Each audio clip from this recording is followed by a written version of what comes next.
and over season, under season, and but pepper You can is what? What? You said you can over season and then you can what? I can under season, over season, but with pepper, if I'm using too much pepper, I'm going to make something too spicy. I'm going to, pepper has, especially chew on a black peppercorn, it's got some heat to it, right?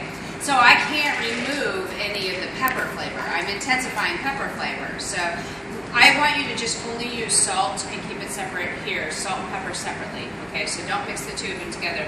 The other reason why is because you can't reissue it back into, you can't consolidate it if it's mixed together. Then I have to dump it out, so food cost at the end of the day. Plug your nose. Plug your nose.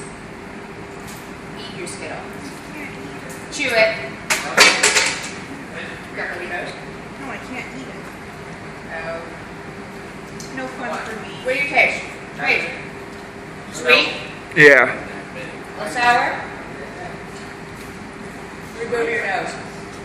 Now what do you taste? Oh my god, wow. Strawberry.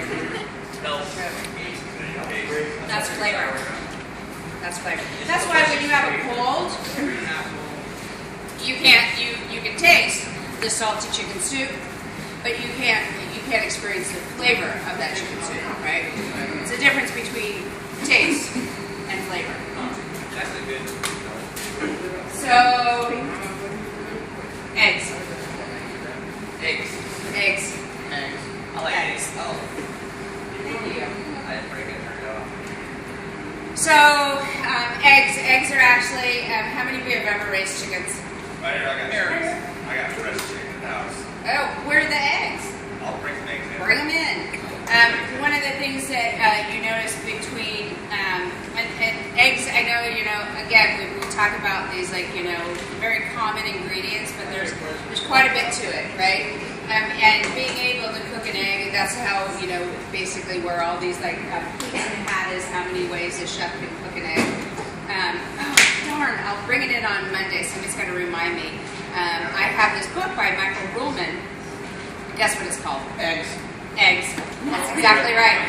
It's all about eggs, and it's phenomenal the things that you can do with just an egg. I mean, so much you can create with just an egg, whether that's a souffle or ice cream or cake or bread pudding or what? Toffee or toffee, but Egg and toffee? I haven't. Am I missing out? Apparently. So I mean, stratas, frittatas, Spanish tortillas. You name it. There's so much that can be made from eggs themselves. Just eggs in general. It's to me, it's one of the most perfect foods. I absolutely love a poached egg on it. It used to be kind of a running joke down when I was teaching CAC how to get an A in classes. With some of your dishes that you would turn in is put an egg on it, a poached egg. So much so that after I bought the book, the egg book, which I'll bring in for you, Michael Ruhlman also has on his website. He has this spoon. I've never in my whole entire life spent $20 on a spoon, but I spent $20 on the spoon. It's called the Badass Egg Spoon. I'm not kidding, and that's what it's called, the Badass Egg Spoon. And it's interesting. He came up with this concept that I've never even thought about before. So basically, it's for poaching eggs, right? The other thing that he had on his website the other day is you can make spetzel with this as well. Do you have this? Have you seen this? My mom has one. I use it for spatula. Yeah, so it's kind of cool. But so anyway, when we look at the egg, there's two pictures of this egg that I have over there, right? One is a fresh egg. The egg white itself is high. It's tight. The albumin and the lecithin. So the albumin is the white, right? So it's high and tight when it's fresh. The egg yolk sits up real high and tight as well. That has a lot to do with the shell. The shell is porous, and because it's porous, as it ages over time, the liquid starts to dissipate and it becomes more porous and air is able to get in. So it deflates a little bit. How many of you have ever had a hard time peeling a hard-boiled egg and everything sticks to the shell? It's because you have a fresh egg. And so it's real close next to that shell. Over time, as air is able to to the white itself, it creates more of an air gap, so it's easier to peel actually. Coming back to the spoon, as it sits over time or whatever it is, especially let's say a fresh egg. If I crack the egg in this little spoon right here, what happens is that all these little feathery, liquidy, watery bits of the white kind of go through the spoon, and what's left is that high and tight egg white. And then I gently put that in simmering water without any acid or anything at all in it, and it makes the perfect poached egg. Now, realistically, this is great if I, ran a bed and breakfast and I had 5 guests. I might think about doing something like this, but or at home where I'm just doing a couple for my son. But in reality, don't know if we have time for that, right? So this is kind of cute, but in reality, we have to think about how do we make eggs for a group of people, right? How many of you have ever worked an egg station or worked breakfast at all? It is one of the busiest stations and the busiest parts of the kitchen that you could possibly ever do. And on the flat top as well, yeah, for sure. So when and it's the biggest moneymaker, honestly. Breakfast is one of the think about it. Think about Beth's or any of the cool brunch places. Brunch is your moneymaker. Why? Because Eggs are cheap, and alcohol you can double the price, right? So here's your Bloody Mary, which is mostly tomato juice with a shot of vodka. There you go. Here, $8. Right, if that, Excuse me. I was in. My son had a lacrosse tournament in San Juan Capistrano, and there's this restaurant there, and it was like the best Bloody Mary ever, and it was really cool because they served it, the Bloody Mary with all the pickled vegetables that they did in house. And the place was called Ramos House, and then they had a crab claw, a stone crab claw that was holding on to a pickled Scotch egg, but a quail egg. Scotch egg is like a hard-boiled egg, almost hard-boiled egg, and then it's rolled in sausage and then breaded and then deep fried. Delicious, right? So it's full this crab. And that was like that's a $15 drink right there. It was delicious, but yeah, it's pretty much eating breakfast right there. Was it a Scotch quail egg? Scotch quail egg, yeah. It was pretty fun. Was it great? It was great. It was pretty great. my legs are huge. But in general, though, breakfast is your moneymaker. Eggs are cheap. Batter for pancakes are cheap. Bread is cheap for French toast. All these things are fairly inexpensive, and you can charge for them. So, and guess what, Chef? Most least favorite thing in the kitchen is Eggs. Oh wait. You know what's funny? Because I'm looking for. Do you have egg whites? not yet. Oh yeah. Okay. No, I'm sorry. Egg white omelets. Yeah, we will. You know Because what we're doing holidays. Chef Wolf does like a lot though? Candy. Yeah. Just kidding. He likes food. You guys have a good weekend. You too, Chef. Interesting fact. Brown eggs come from brown chickens. But here's an even more interesting fact, right? That if a chicken has red earlobes, it'll have brown eggs, and if it has white earlobes, it has white eggs. True story. Scouts on it. Scouts on it. But on my honor, I will try to survive my very best, but the Girl Scout law. So the shell, as I said, is porous, right? So when you're keeping it in the refrigerator, think about where you're keeping it in the refrigerator. Are you keeping it next to something that's sticky, as it's porous, like stuff like garlic and onions and things like that? It'll absorb the smell. So if you're using it for a cake, it's probably not the best bet. Yes. Chickens have earlobes. I know, right? Who knew? They have to hear out of something. No, they run around deaf. So the shell itself, again, as I said, is porous, and there's a couple of factors that you want to keep in mind when using eggs. So room temperature eggs, the egg white will whip up more voluminous if it's at room temperature, and egg yolks will take on more like emulsify better for you if they're at room temperature as well. Hence mayonnaise. Just saying. So, and it's not like, and here's the thing, you know, a lot of chefs, like, especially if they get fresh eggs, they keep them out at room temperature. It's not like a chicken's going to go, you know what, I'm about to have an egg, I need to go find a walk-in. Right? So no chicken ever. So, if, you know, think about it, you know, you know, when it's cold outside, you're not going to give as much production. I do, I'll do one for you for our pasta day, but I do a raviolo. And basically it's a ravioli, and I make a little indentation in with the ricotta cheese, and I put an egg yolk in there, and then seal it up, and then poach it. So when you cut into it, you get the cheesy, but you also get this poached egg as well. It's really yummy. But I like to do it with duck eggs, because I love duck eggs. And I would get my duck eggs from Stivers Farms. And I was teaching this class in the winter, and I couldn't find any duck eggs anywhere. And I was talking to the dairy buyer, and I'm like, what's up with this? And she's like, and she called the farm, and she's like, well, so what's up with this? And it's winter. If I was a chicken, I probably would want to go out in the snow, and you know, I'd be like, I'm going to hold out on this right here. You know, I'm not going to make as much. And would you, if you were a chicken? Like, you know. Seriously.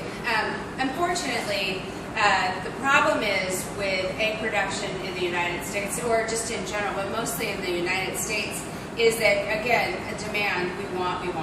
But we think of food more or less as a commodity, and not necessarily thinking it from an animal perspective, or animal husbandry, or the farm, or the farmer, right?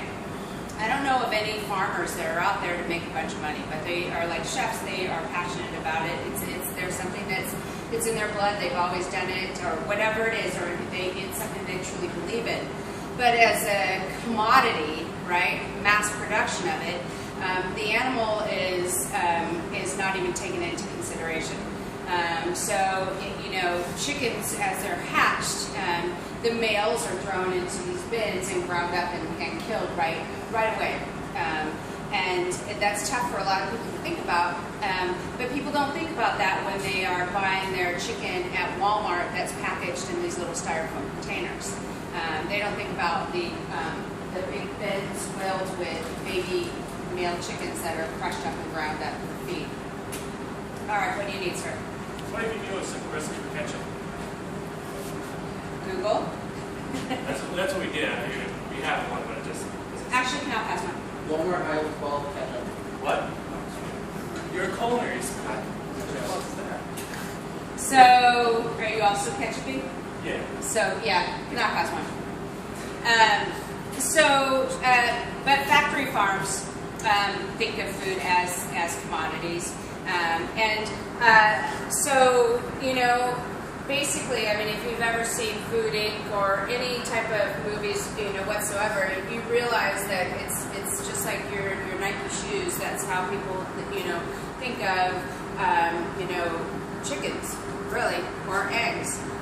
When I was in culinary school, we were sent on field trips to go to. We went to UC Davis to see cows that processed through meat, killed, and gone through with big stun guns, put up on hooks, gutted, and like it's nothing else. The killing floor was like, it was really kind of eye-opening for sure.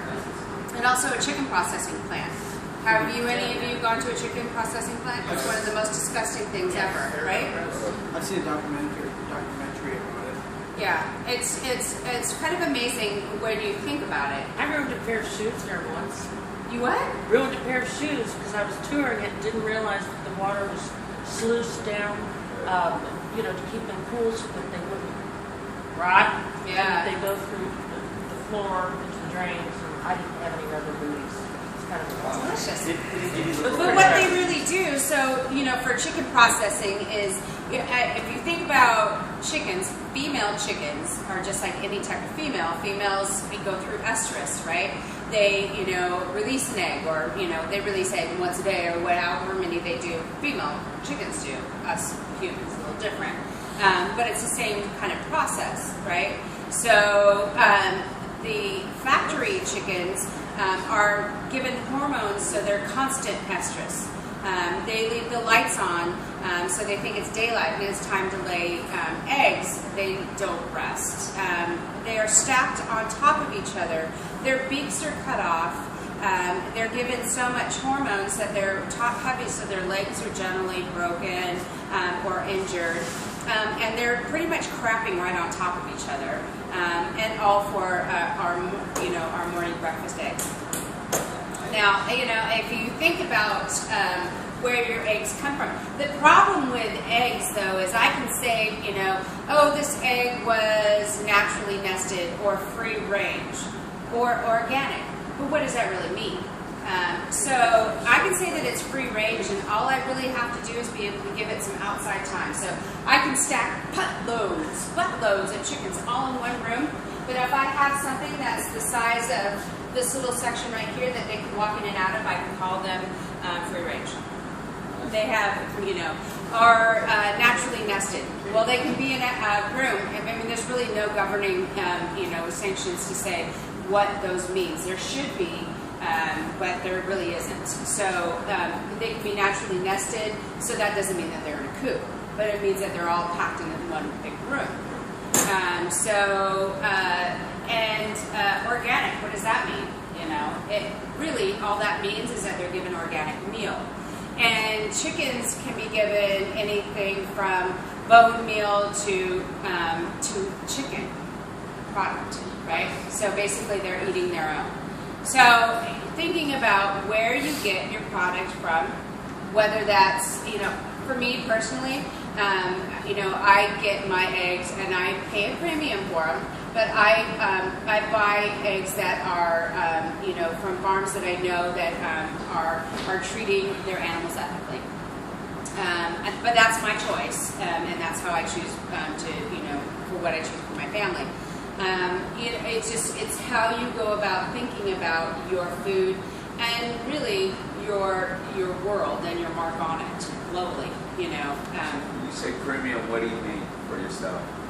$4 or $5. For bargain for 12? Yeah, and I'm okay with that,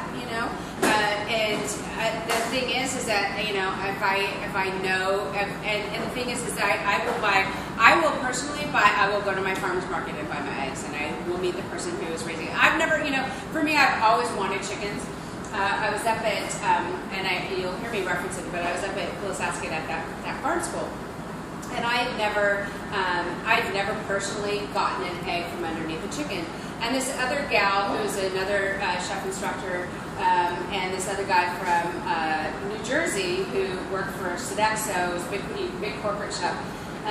So we're like, yeah. So we go to the farmer and we're like, can we gather the eggs for this morning's breakfast? And he's like, sure, go ahead. So just don't let them out of the coop. And we're like, okay, cool.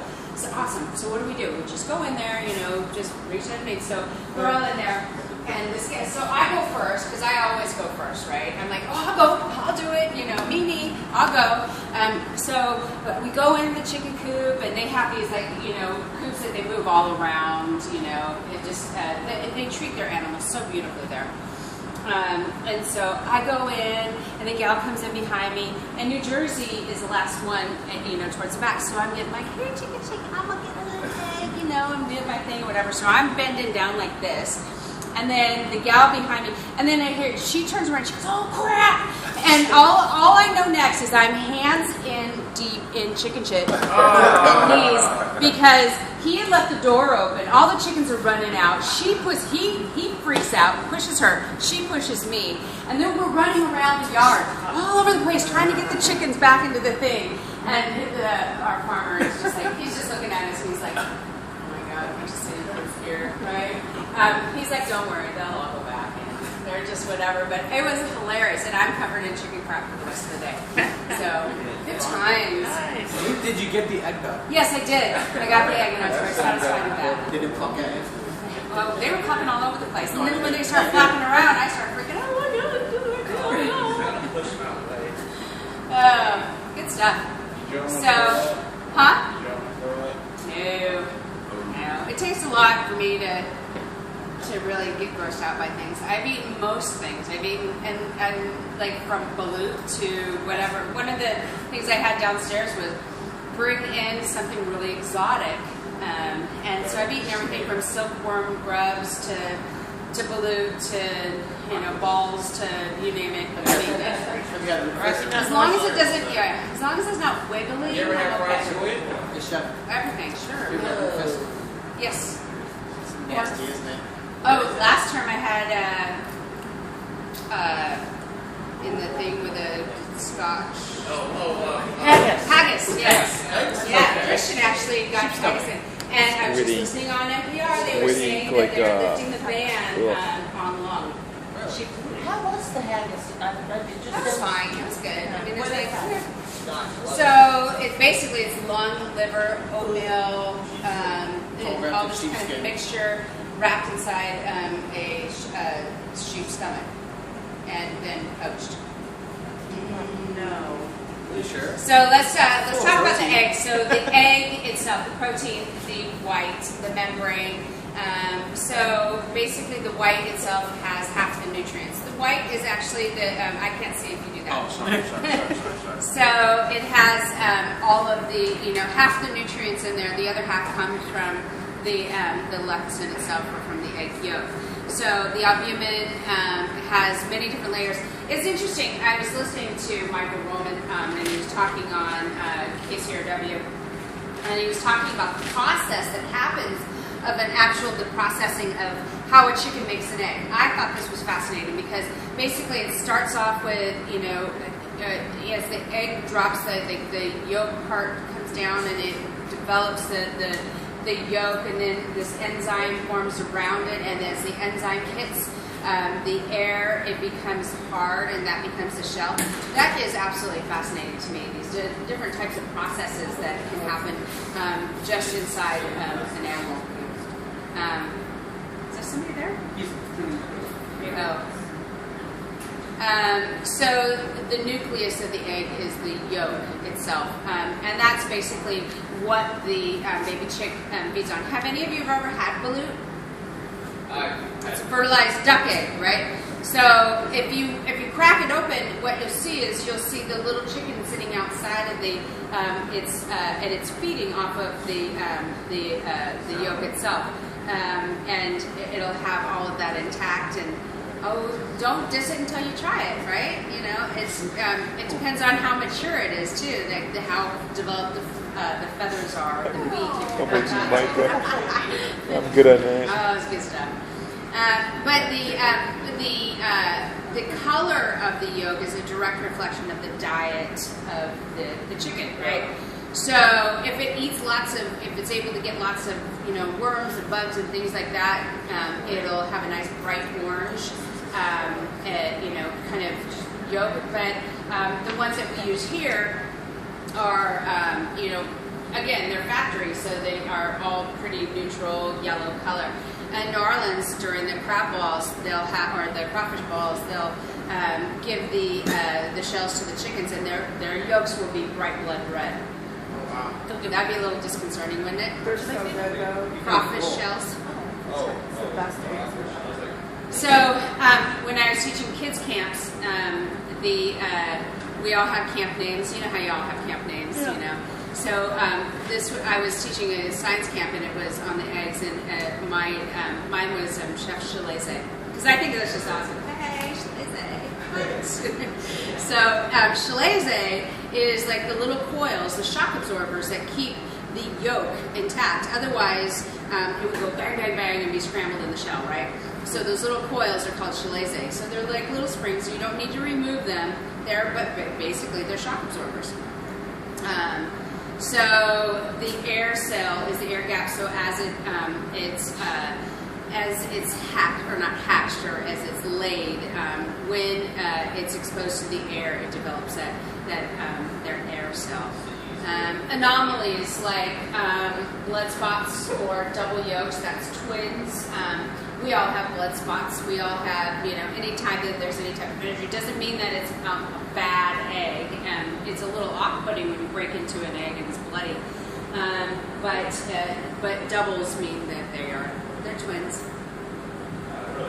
Egg sizes. So one of the things that we were talking about yesterday in my CF1 class is weighing, right? How we weigh everything out. And these are pastry students that I'm teaching. and it's especially true in the baking department, that you have to weigh everything out, including eggs, because if you think about it, like jumbo, extra large, large, medium, small, and peewee really can make a huge difference when you are baking a cake. So if I have all extra large eggs, and then I have ones that are with small eggs, the moisture content is going to be different, and the way that it reacts as well, especially if I'm whipping up egg whites and I'm holding things in, I'm going to have two different size cakes, so everything has to be weighed out. And small peewee size are from eggs or from chickens that are just starting to lay eggs. Their eggs are, they're smaller, so the eggs are smaller, right? Makes sense. Size matters. So it can matter up in anywhere to 3 ounces per egg. So coagulation temperature. These are all on the portal. I promise you. They're all on the portal. So coagulation. Which I'm going to really talk about when we're doing the omelet today. When an egg coagulates or becomes solidified. So in whole beaten eggs, the temperature is 156. Egg whites 140 to 149. Egg yolks 144. And custards 175. So you want it to be able to be, fairly gentle and creamy. The best way to do custards, honestly, is in a hotel pan, into which you'll lay down a blue rag and put your cups in there, and have your filling in a pitcher and water in a pitcher, and go over to your hot water in a pitcher, and go actually to the oven, open it up, and then fill it up with custard, and then fill it up with the water, so you're not sloshing it all around as you're walking. What happens with the rag is that it keeps it from sliding all over the place in the hotel pan, which is kind of nice. So with coagulation, the temperatures are all different. And it's the same thing with actually cooking eggs. I personally, I ask people this all the time, how they like their eggs. I like laying 4-minute eggs on toast with lots of salt. And that's because my aunt had made that for me when I was a kid, and it's, for me it's a very nostalgic kind of flavor. It's that, and she would cut it in little squares. And I told my husband this, and again, he's a scientist. So he's like, he had bought himself a little timer, and he has the whole little process down, and that's the one thing, and it's every weekend, because it's one thing he knows how to make. He makes sandwiches, and he can make eggs. And then so every weekend he wants eggs. Have it a little egg. Then every once in a while he'll spice it up and put some arugula and some sliced tomato. Hey! He's all like, oh, I got all chefy. So that's his little thing. He can make the eggs, and that's good stuff. I personally, I can't stand making breakfast. And I'm just happy with it, really literally a cup of coffee and a piece of toast. But I know, but working at breakfast station for so many years, it's like, oh my God. Yeah. So maintaining quality, obviously the fresher the better. Keeping them, if you're not using them right away, put them in the fridge, and keep them away from malodors, flavors and odors that can get in there. Grade eggs. I worked for this woman in Oakland, and she sold the production baked goods to hotels and stuff in the area, right? And she would work she was crazy. She was like batshit crazy. Seriously, she would buy pallets of eggs, grade B eggs for production cooking. And we would crack into them, and because they were grade B eggs and not grade A eggs or double A eggs, some of them would be greens and smell like, those stink bombs from high school. It was really nasty. Yeah, so we would have to break through those, and we would have to break them all in. It was just nasty. And old school, breaking them all into a container, mixing them up, and pouring them through a chinois or a china cap to take all the shells out. But we would have to deal with these pallets of eggs, and it was just nasty. I knew that this woman was crazy when we were working she would make us, we'd work all hours, especially during the holidays, and we're getting off work at 4 o'clock in the morning, right? And she's like, no, we can work harder. And she would make us snort these B12 ampoules. At least that's what she said, we were snorting them. So, some kind of little gel thing or whatever. I'm like, okay, I know. But she lost her crap one and she chucked a Hobart bowl over to like where Mike is, and chucked it towards my head. I'm like, you can send me your paycheck or not. I don't care. I'm out of here. Like, you're throwing things at me. It's crazy. Maybe a little hormone change. This was a hot. Where do you avoid working? Oh, this is like a production bakery in Oakland. Oakland. Yeah. Don't work That's there. Don't work there. I'm sure she's not. I don't even remember what the name of it is. I'll have to go look at that Crazy Lady resume. Baking. Crazy Lady Baking. That's exactly right. So sulfur. That sulfur itself. That's caused. It's caused by as the egg ages. You remember Templeton and Charlotte's Web? The older the egg, the more likely it is to develop that type of sulfur smell. But also overcooking eggs can produce that same thing. And then those of you who are in the military, probably have had watery powdered eggs at some point. So yummy. And so, the coagulation, right? So the coagulation, so it cooks gently and becomes firmer and firmer. The harder it's cooked, the tighter the egg white becomes, and then it starts pushing out all the liquid, and so you'll end up with watery eggs because they've been overcooked. So too high of a temperature will cause that. Cooking it too long, and same thing happens with scrambled eggs. So avoid high temperatures, long cooking time, overcooking, and discoloration, and tough eggs. So cooking eggs. This one, soft, medium, hard eggs. So soft cook 3 to 4 minutes. That's the one that I like. Medium 5 to 7, and hard cook 12 to 15 at a low simmer to be able to avoid that. One of the things that people do is, some people they'll boil it for 12 minutes. Boiling it for 12 minutes or 12 minutes or over that is going to create a really kind of like an overcooked egg and that kind of grayish ring around it. I start them off in cold water, bring it up to a first boil, and then turn it down to a very low simmer, and for 12 minutes. Or you can turn it off, put a lid on it, and let them sit for 12 minutes, which works really nicely as well to be able to get nice, perfect hard-boiled eggs. Soft-boiled eggs is still running yolk. Yes. Yeah. So, Question? what? What did you say?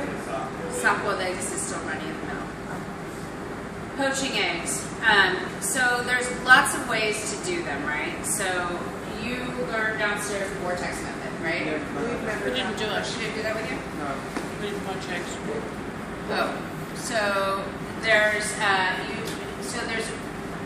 different schools of thought of doing them. So I've done an experiment before where we've done acidulated water, acid in the water, a little vinegar, and you swirl it around. You break your egg inside, and what it does is it's supposed to create kind of like this, where the white swirls up and it doesn't feather out.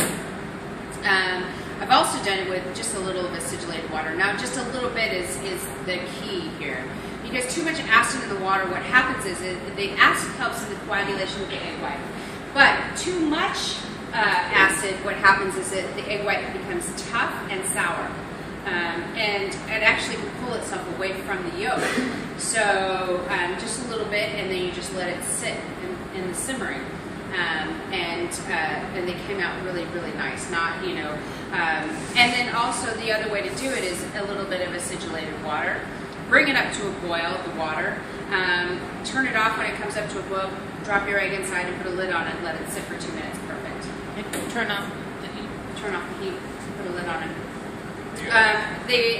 For doing it for production cooking, right? So for production cooking, what I do is I have a 4-inch hotel pan with ice water, right? I have a 2-inch hotel pan and then a 2-inch perf pan. That 2-inch hotel pan and perf pan, I put them together. I fill it with acidulated water. I have a lid on top. I break all my eggs in there, let them simmer. When they're just set, I lift them out and then shock them in the ice water.